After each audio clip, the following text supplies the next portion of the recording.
death the end? Humankind has strived to answer this question since the birth of civilization. The major religions believe that after we die, part of us moves onwards.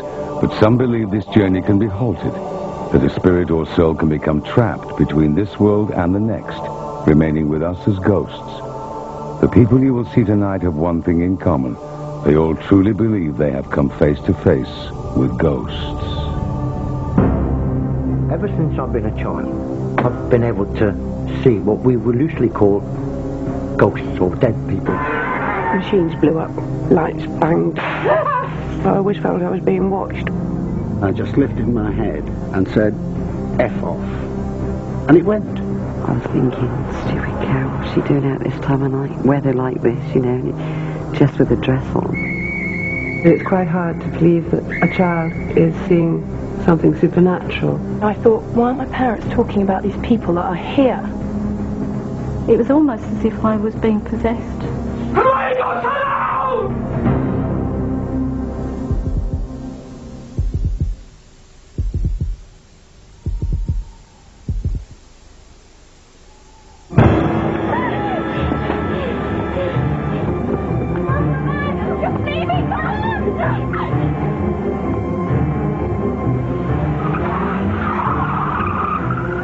Penny never believed in ghosts. As a science teacher, she knew there was a rational explanation for everything. So why did she and her daughters flee into the night from their dream home, praying they would never have to step foot in it again? Julie and her engineer husband, George, married in 1986. They had 2 daughters, Francesca and Katrina. In 1994, they decided to move from their Walsall estate in the West Midlands. We decided that we'd sell the house and we'd make a new beginning in a rural part of the area. We thought that would be a better way to bring up our children. They found their dream home in a small village near Birmingham. Really just what we'd always wanted. It was the picture postcard cottage. The children loved it, and we just knew it was what we wanted. We had our leg pulled quite a bit by friends who said, it's such an old cottage, an 18th century cottage. Are you frightened about it being haunted?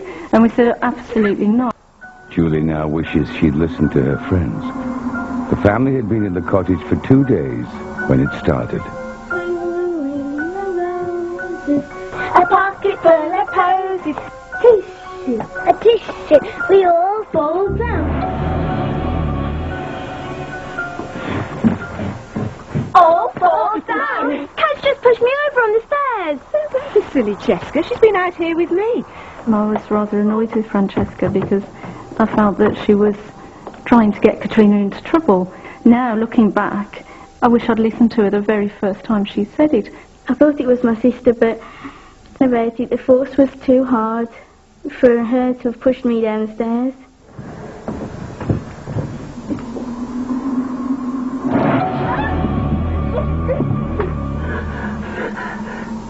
It was like an adult-sized hand that pressed on my face as I went to go up the stairs. At the same time, there was a very cold breeze coming down the stairs. When I got to the top of the stairs, none of the windows were open. As a science teacher, I have to give logical reasons and answers to everything, and that's what I teach children to do. For the first time in my life ever, something was happening that I had no control over, and I didn't have an answer to it. Julie was having a hard time persuading her husband that anything was wrong. I wanted to believe what I was being told, but I am an engineer by trade, and unless I can see it or touch it, it doesn't exist. I was beginning to believe George and think, I must be imagining it. I can't explain it, so what's the other answer?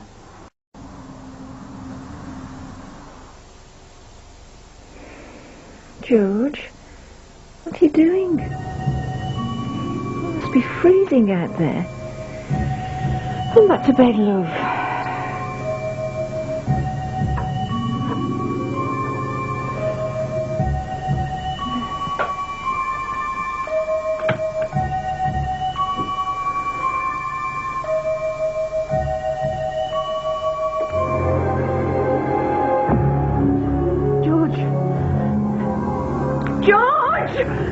What's the matter? What is it? The man! The man! Oh. Do you care that I've got to be working in 2 hours' time?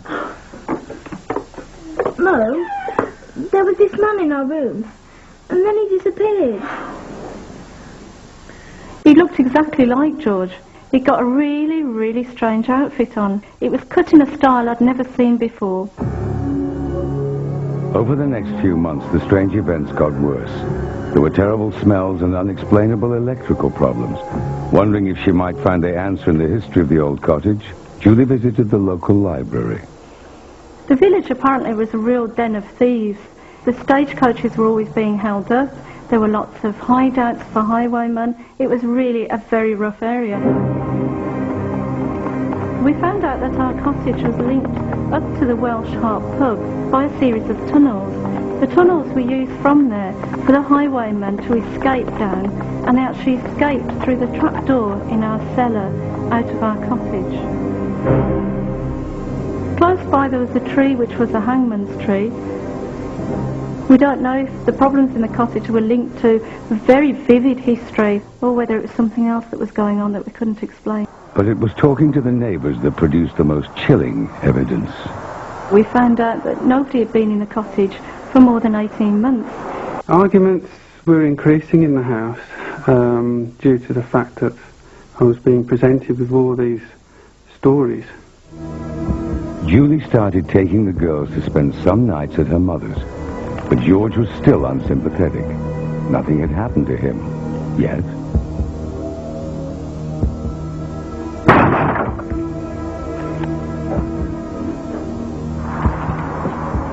The bang at the door was immense. The whole house shook. I ran to the door immediately and opened it, expecting to see somebody or something there. There was nothing there. George was about to experience firsthand what his family had been going through.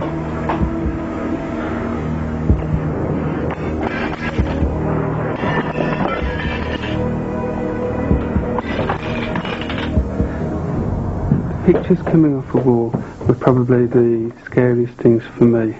When I looked at the back of the picture, the cord was still intact and the hook was still in the wall. How had the pictures come off? I began to feel really guilty. These things had been going on all this time and I'd been ignoring them. Then things started to take a turn for the worst, and we found that there was something going on a bit more than that. Possibly some kind of poltergeist type activity. If the Pennies did have a poltergeist, they became convinced its aim was to split the family and drive them from the house. It was as if they were playing me and George off against each other, playing the girls off against me. It was like somebody was causing downright mischief in the house. You were just like waiting for something else to happen. It was like you were sitting on a time bomb. Unable to sell for the same price they'd paid, the Penny family were trapped in a home they believed to be possessed. Worse was to follow. I felt that it was becoming a personal vendetta against me alone at this point. I felt that it was trying to take me over and that I was actually going out of my mind.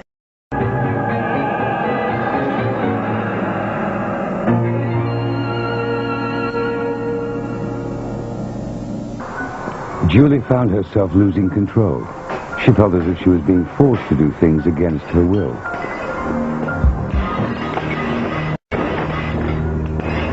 Julie? Oh, love, what have you done? What have you done? Look yourself. You've cut yourself on. Hurry, go down!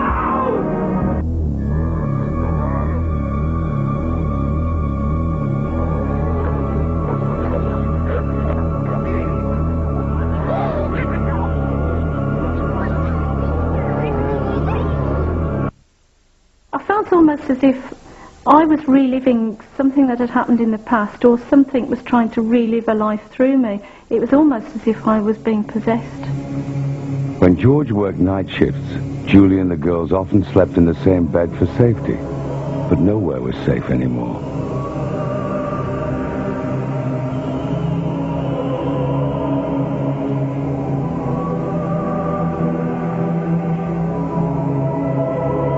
Mum, stop it. Please. Mum, can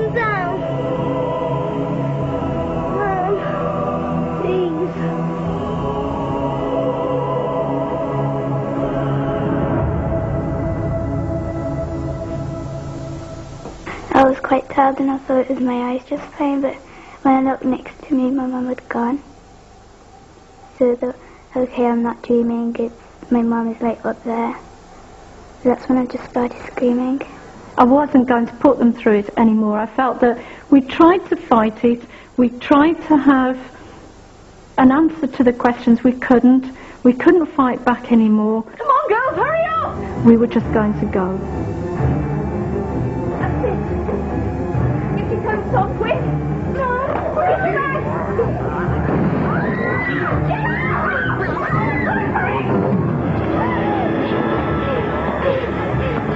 oh, my bag! Just leave it!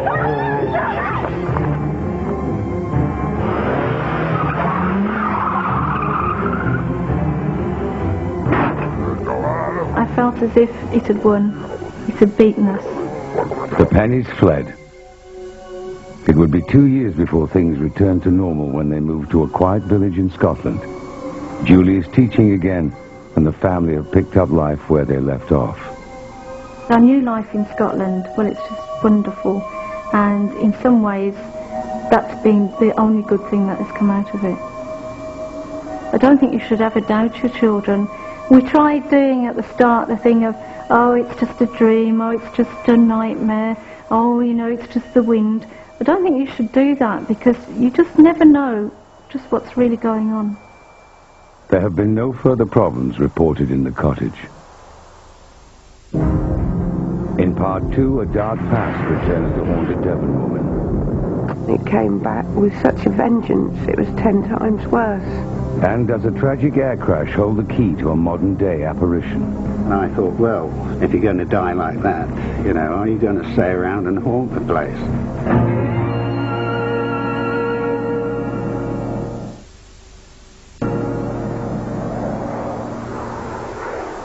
The St. George Hotel in Teesside. Built in the 1940s, its squat brick appearance gives it away as an ex-military building. Once it was the officers' mess of RAF Middleton St. George.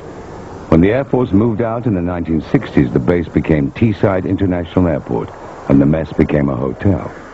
The hotel is a busy stopover for aircrew, but over the last 30 years, it's gained notoriety for being haunted.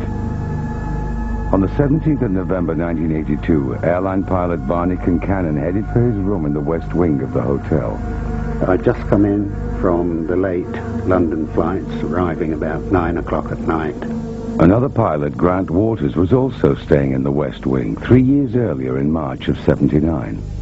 I was sort of working earlies, so we had our normal sort of evening do in the bar. Both men were senior pilots, not given to flights of fancy. I went to bed slightly earlier than the crews who were on lates. I went to bed about 11 o'clock. It was very cold, and it always was in that area of the hotel. Got into bed, and I'd been in bed about 2 minutes when I felt this heavy, really heavy pressure on my lower legs. And as if a man or a heavy weight was sitting on them. And I felt the pressure on my legs, and eventually it sort of moved up to my chest. I felt the bed sort of going down with the weight. And I just lifted my head and turned it round and said, F off. And it went. And I said, please go away, because I'm on earlies. And he went just like that. Barney wrote an article about that night for Pilot's magazine and discovered he wasn't alone. Interviewed 20, 25 people in working for British Midland who'd had similar or even worse, well, most of the experiences they had were worse than the one I had. Stewardess Heather Raybould stayed regularly at the St. George from 1975 to 1995. She claims to have been visited by the ghost twice. I mean, when I first joined British Men, everybody used to talk about this ghost. It was sort of like the weight of a man, really. Just a heavy weight of somebody pushing you down. I just didn't know what to do. I found I couldn't shout out, I couldn't talk, I couldn't scream. I couldn't do anything. I just felt like I'd frozen. I never wanted to stay in the hotel again. I did everything I could to change my posture. One stewardess was making her way down to breakfast. She was walking down the corridor and saw this pilot. said good morning to him. He didn't answer. She thought, oh, he's wearing funny clothes, you know, like the old pilots used to wear, the old leathers and that. And she turned round and he disappeared. He wasn't there. Could the clothing offer a clue to the ghost's identity? Barney started researching the history of the base. Somebody mentioned that a meteor had crashed into the building in the early 50s, and I did a bit of investigation into that. In a bizarre tragedy on the 24th of November 1951, Flight Lieutenant Raymond Norman lost control of his Meteor jet while training. He slewed across the car park. Out of 30 cars there, he destroyed just one, a pre-war Humber, his own. Then he smashed into the mess, demolishing just one room, his own, in what is now the West Wing, where all the sightings have taken place. He was still alive. The accident didn't kill him at all. And as he was getting out, a lump of concrete fell down, struck him. The official cause of death was given as a broken neck. And I thought, well, if you're going to die like that, you know, are you going to stay around and haunt the place? If it is the ghost of Raymond Norman, then he is still around to this day. He was seen in April of this year by a guest on a tour. The lady woke up in the middle of the night, saw what she thought was a husband standing by the window, and turned over to find that he was actually in bed with her.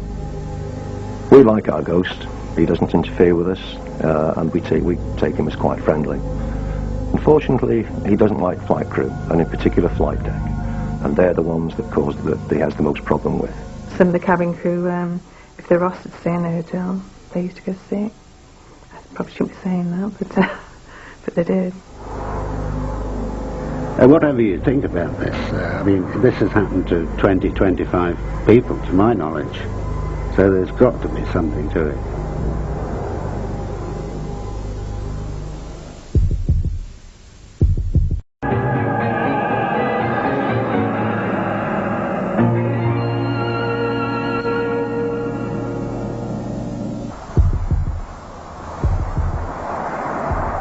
Fiona Hutchings and husband Viv live in a mobile home. Once they lived in a dream cottage until their lives were turned upside down. Their story starts over 100 years ago. One cold morning, the people of South Devon awoke to find a bizarre trail of hoof prints running across the county, made by a creature that was cloven hoof but walked on two legs. Convinced it must be the devil himself, a mob gave chase only to be beaten back by thick woods. It wouldn't be the last time the land was to hide a dark secret.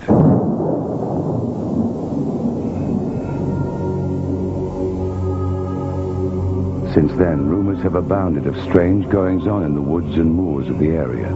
Tales of witchcraft, of devil worship, of black magic and human sacrifices.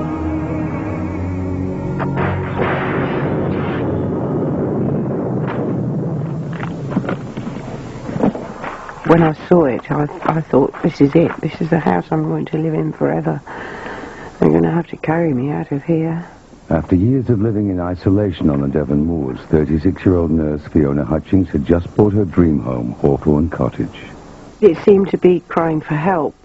It was very strange, very quiet. Built in 1914, Hawthorne Cottage sat among woods near the town of Teignmouth. Despite the financial burden, she'd made the move to be closer to her mother who had fallen ill.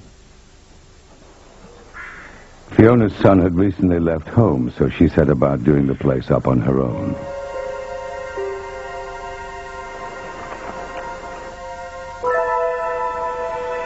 From the start, she felt there was something strange about the atmosphere.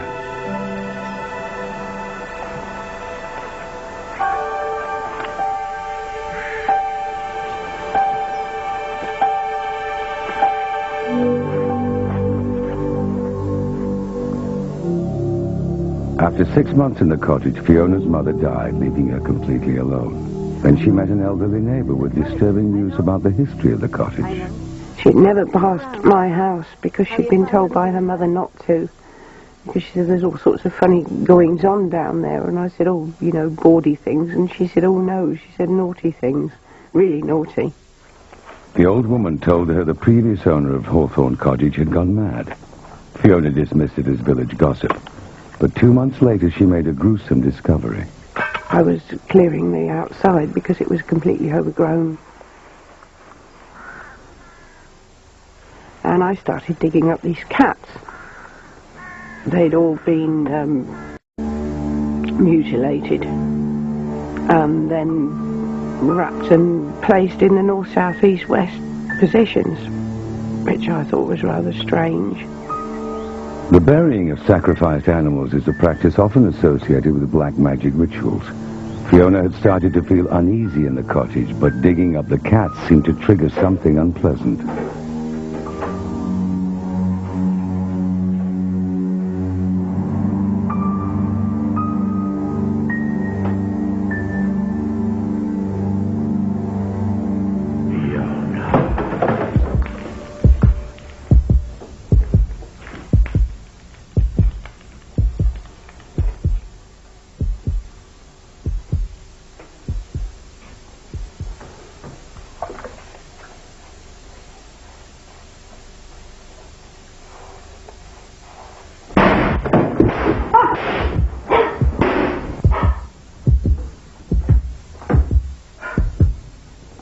Fiona felt like Hawthorne Cottage was turning against her.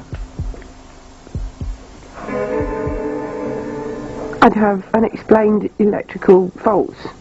I got through about 3 or 4 TVs.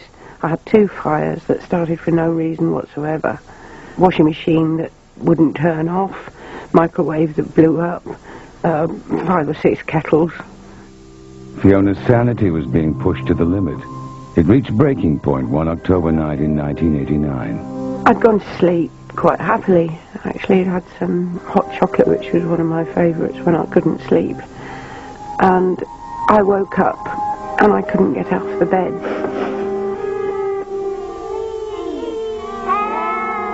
So I thought, how did these children get in here and what are they doing in the middle of the night? And I thought, they're not real and something terrible's happened. Leave me alone! For 6 or 7 months, night after night, I didn't sleep at all. I didn't know at the time whether it was me that was imagining it and I was going crackers, or if they really were there. Finally, she could take the nightly visitations no more and called a friend, Louise Barlow, who was a medium. Usually, clients had to wait for several weeks to see me, but a little voice said in me, "You need to see this lady now, like today."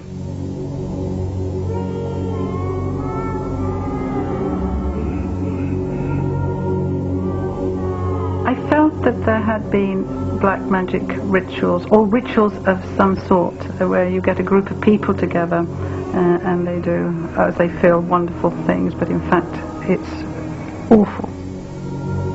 Whether it was that house, I don't know, but it was that land.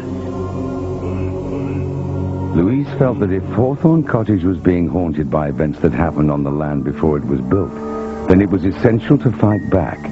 She called in a qualified exorcist for the liberal Catholic Church in nearby Exeter. The priest who still practices today has confirmed the events. Omnis spiritus immundi. He said the children had been sacrificed, and he said it was a sort of ritual that I wouldn't wish to know about. Domine Jesu Christi. Every time he put holy water down, it was like when you throw water on a bonfire. The ash and blackness. And the smell was appalling. Little by little, the smoke disappeared.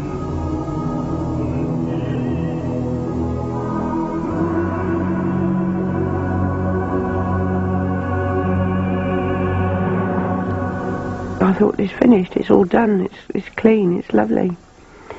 And I slept for weeks after that.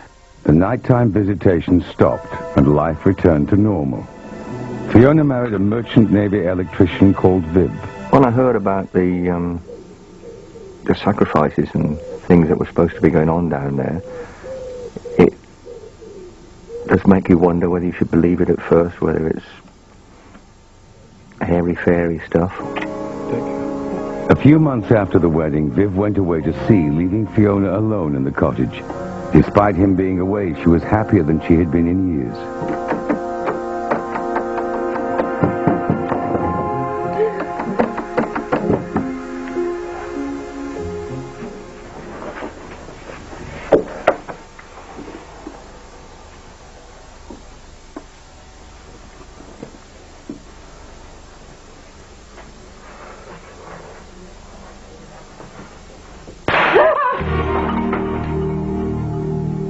The exorcism may have got rid of the children, but Fiona now believed there was something else in the cottage.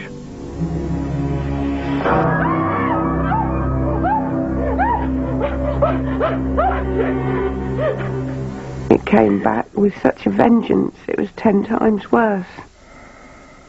And when Viv returned from sea, he too found himself targeted, usually at night after he'd gone to bed. Oh, God, what on earth happened? I've got no idea how I got down there. Well, if I did fall down the stairs, I had no bruising or anything on me. I just can't explain that one at all. I went back to Louise. She said, this has come back since you got married. Not only have you freed the children, you're also happy yourself, and this isn't on, they won't have it.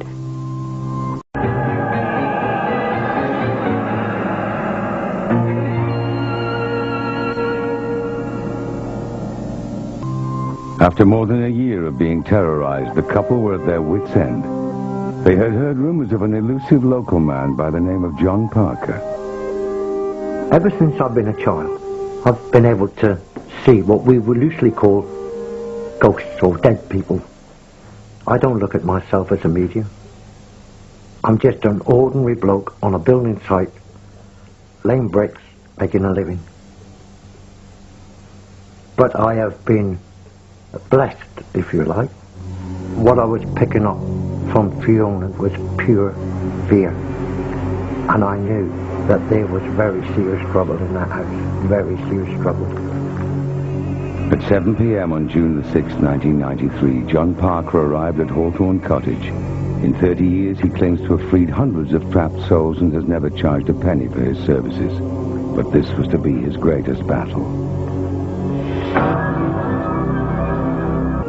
After 5 years of terrifying, unexplained phenomena at Hawthorne Cottage, Fiona and Viv Hutchings have called in ghost hunter John Parker. He is their last hope after previous attempts at exorcism failed. We'll soon have this sorted out. You must be Viv. Pleasure to meet you. Now sit down, both of you, and I'll explain all. John believes that ghosts are souls stuck between this world and the next. He has to persuade them to move on.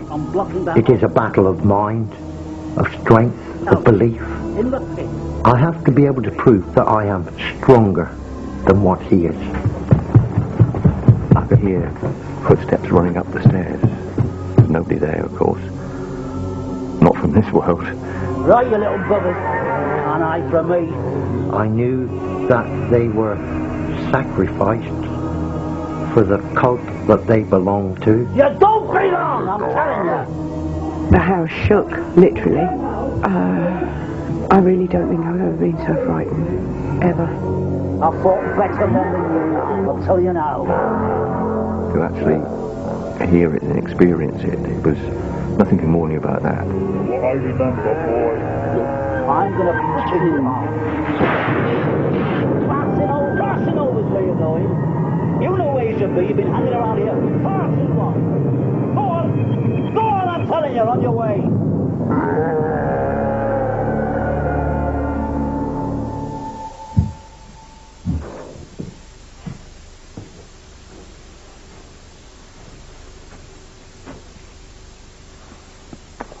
Cup of tea would be nice, my dear. It had taken John 6 long hours, but the hauntings were over.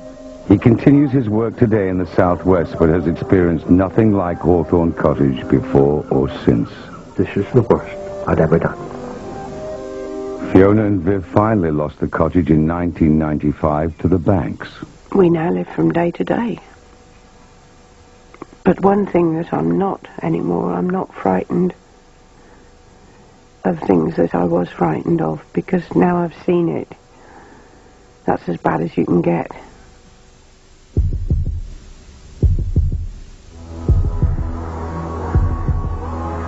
"20 miles outside of Bristol is Chew Valley Lake. It's a tranquil place, but its waters hide a secret. At the bottom sit the ruins of the village of Morton, which disappeared in 1956 when the valley was flooded to make a reservoir. But does the lake also conceal the grave of a ghost? On June the 5th, 1999, Chris Pugh, with his girlfriend Wendy and his daughter Sam, were returning home from Bristol past the lake on the B3114. Just as I got to the brow of a small hill, I could see a triangular light at the end of the cat's eyes. And just as I approached it, Wendy looked up and she said, "Pewey, Pewey, look out." And I said, "I know, I've seen it." As we drew closer to this object, it's just a lady just appeared from the middle of the road and drifted very slowly in front of the car. My first thoughts were, oh, perhaps it's just somebody crossing the road, but then after I looked again, I realised that something wasn't quite right.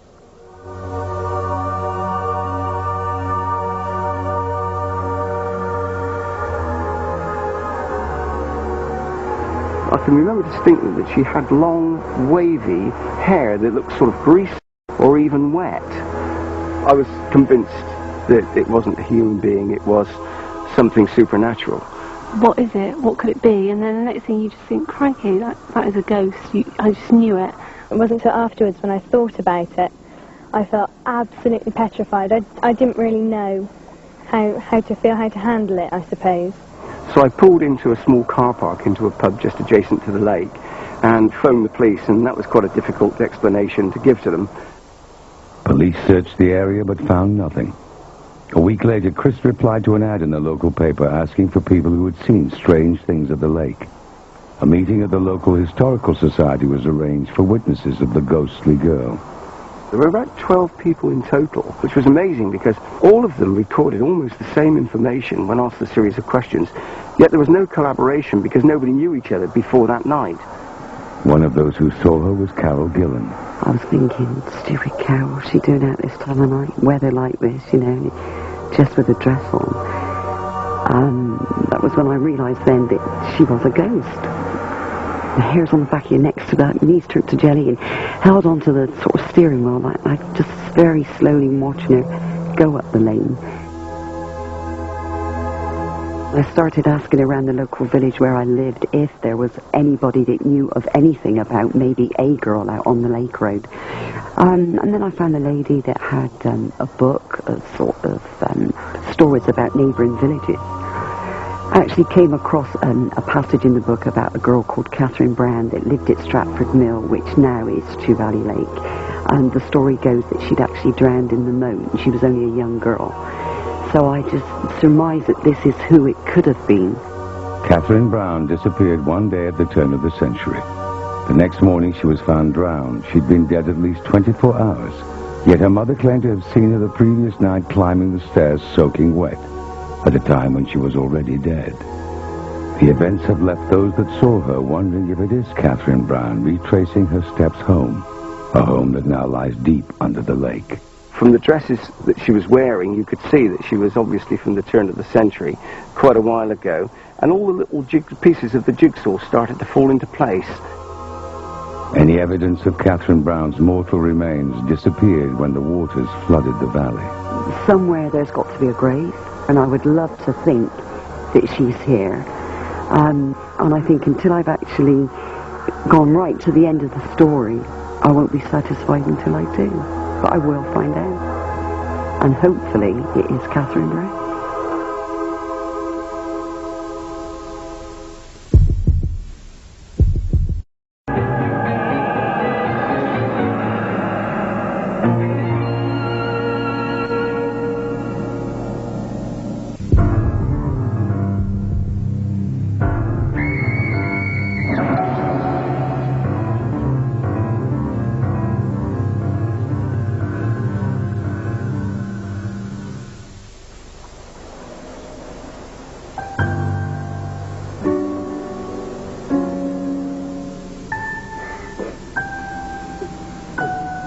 Children often claim to have imaginary friends, make-believe playmates from their imaginations. But Susanna Hodson's invisible friends didn't want to play, and she was sure they were real. This wasn't a good thing, it was actually really quite evil. Susanna is now a 20-year-old university student. At the age of 2, she moved with her family to a large Sussex manor house. From as early as she can remember, she claims to have seen people that nobody else could. Shortly after we moved there, she became quite disturbed at night. I mean, she'd have me up night after night after night for clearly no apparent reason. I'd always sleep with the light on the landing on, and I just remember waking up in the middle of the night and feeling absolutely terrified. She would talk about a man called George, who actually quite frightened her. For the next few years, the young Susanna continually claimed to see the man called George and a woman called Abby. Most children forget their imaginary friends by the time they start school. Come on, Dana. Time for breakfast. But not Susanna. Before he disappears. George and Abby kept me awake again. All night. You and your little friends. Do we should forget about them? Come on. It's quite hard to believe that a child of that age is seeing something supernatural. It's not something you think about. So you tend to assume that these are imaginary friends, perhaps, that she has. When I spoke about Abby and George, there was no recognition there. Oh, yeah, there was nothing, and that was quite confusing to me. Whoa! It was so real to me. Bye-bye, darling. You're going to be Daddy's good little girl. George says that I'm a bad girl. Yes, well, George isn't real, so we can forget about what he says, You're getting a little bit old for these play friends. I was at that stage finance director of one of the top 100 companies. I was bringing a lot of work home, had a lot of problems, business problems, and the last thing I wanted was a domestic problem too. But the problem wasn't about to go away. Susanna became more obsessed with George and Abby. I had some very strange situations with her where she wasn't herself, in that she would come out with strange remarks. Mummy, it's Abby. Darling, this game's getting very boring. But she's right there. Make her go away. Look, there isn't anyone to make go away. You just pathetic. I hate you, I hate you, I hate you! Susanna? I wanted Mummy to see her. The Abby I'd been talking about, and she didn't really know who she was. And that's quite disturbing for a mother. You just instinctively know that that's not your child talking. Then everything changed. Diana was to have an experience that finally convinced her that her daughter was telling the truth. Well, I do hope you've calmed down now, young lady. Susanna? I would hear footsteps running and assumed that it was her. Susanna?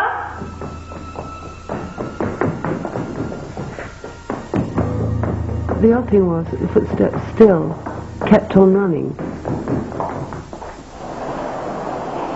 The strange events threatened to drive a wedge between Daniel and Diana.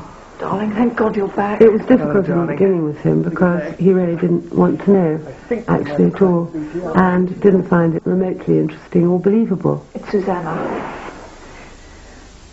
Dan, I think I believe her. It's really scaring me. Diana, I really don't need this now. You know how it is. You get home, you're pretty knackered, and immediately your wife starts in on some problem that she's had in the day. He just didn't find it credible. I don't know So what it was bashing my head against a brick wall, and he'd get fed up and cross. We'd have an argument. What are you trying to tell me, that this place is haunted?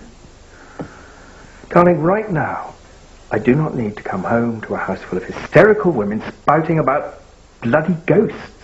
No, and I don't need you coming in at all hours of the night and not giving a damn about your family.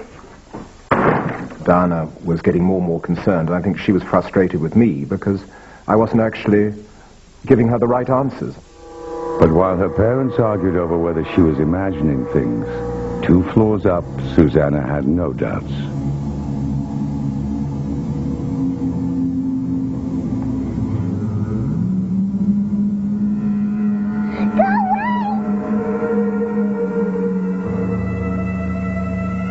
They weren't trying to befriend me. They were just these entities that were in my life. They were just there. George had sort of shaggy brown hair and dark, exhausted-looking face, sort of pasty, not a nice face at all. And Abby, she had bags under her eyes and she had straggly black hair. I was so frightened and just curling up on the landing and just sleeping there all night long. I couldn't even go down the stairs, which there was a short staircase to my parents' room. Diana was now firmly fighting in her daughter's corner. I felt that it was bullying my young. And I would actually get quite angry. I would actually verbalize that sometimes when I was alone and no one was listening. You've had your life. Why didn't you just bugger off? Go on, go to hell. You feel somewhat impotent because you don't really know quite what to do or understand how the whole situation is working.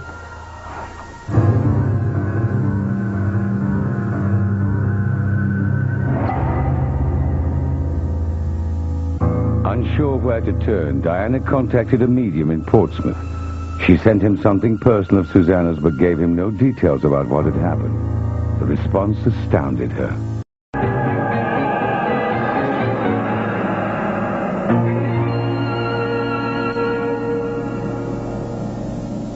He said there are presences in your house. There's a man who's actually quite evil. His name is George. And there's a woman called Abby. When he told me the names, George and Abby, it actually was very scary because it confirmed everything. The medium went on to describe a terrifying scene claimed had happened at the house when George and Abby were alive. What he saw was a woman running in great fear, chased by a man. The woman's dress was torn at the back, and the man was coming with an axe. No records exist of the pair, so no one will ever really know the truth, but it was enough to convince Diana. The only thing we could do was to actually have an exorcism, and I'd have to try to persuade my husband. So I said, look, you know, there is this problem. I don't really believe it, but if you can show me some kind of tangible proof, then we can take it to the next stage. It wasn't long before Daniel would be convinced. It was Susanna's 8th birthday, and her friends were invited to a party at the manor house. One of them was a young boy, also called Daniel. I went inside. I think I needed to go to the toilet. I'm not quite sure, but I remember going into the house on my own.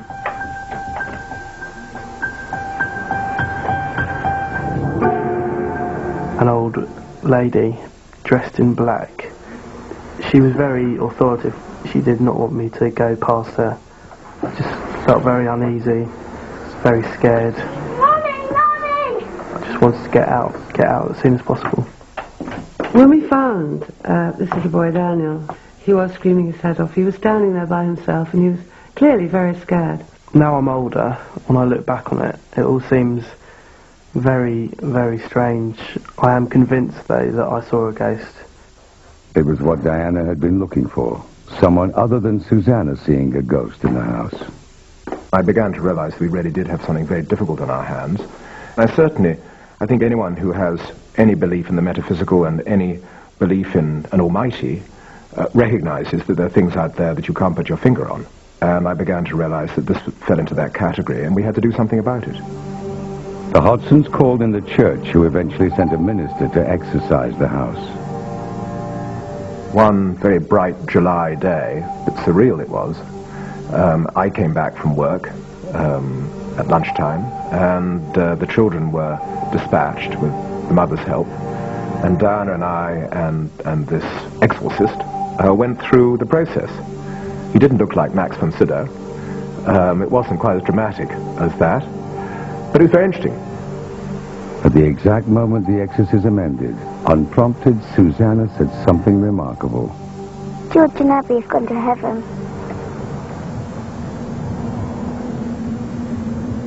I don't know why I said it. It just came from the feeling. And I said, what's your batting average? And he said, well, about 90%. I would definitely say that if we hadn't remained close as a family, that entity, whatever it was, could have really done some damage. Susanna never saw George and Abby again. Perhaps they had only ever been a figment of young imaginations. It all worked so simply, and the exorcisms have unlocked everything and sent it away, that maybe it was psychosomatic after all. But the story was not over yet. 2 years later, the Hodsons moved to a new home. Soon after arriving, they invited their next-door neighbour, Marnie Jones, around for tea. No, you'd love it here. The village is beautiful, and don't worry about the locals. Well, I hope so. It's a wonderful place. It feels so at peace. Why? Wasn't your last place? Well, we had some problems at our last house. Where was it? We lived in West Broughton. West Broughton? God. I used to live there. That's amazing.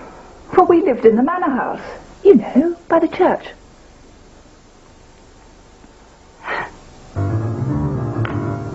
So did I.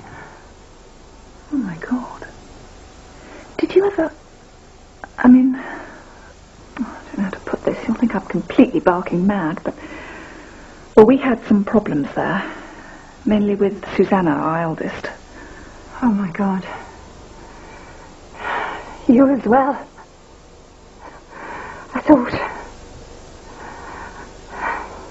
I thought it was only us. In 1965, Marnie was a 5-year-old girl living in the same house as the Hodsons. She has nothing but terrifying memories of the place. I was too frightened to go and find anybody to tell them how scared I was. The feeling of being strangled. You could actually feel the fingers coming around your throat. The name George had a very strong ring to it. I think that there were other entities there, but George is the only name that I have.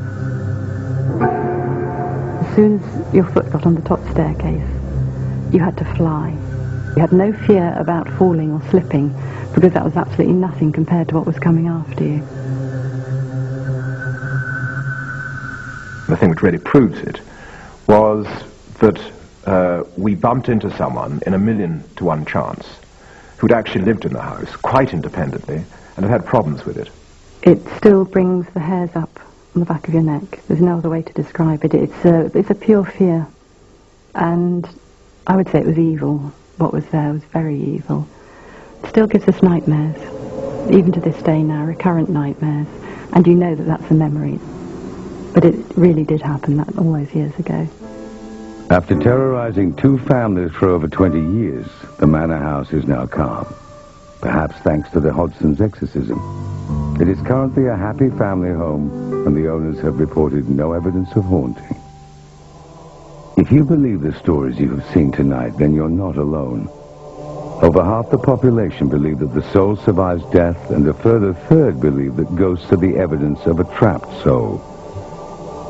No one knows why ghosts appear at some places and why only certain people seem to see them. But they're more common than you might think. 1 in 10 people in Britain claims to have seen a ghost, making this the most haunted place on Earth.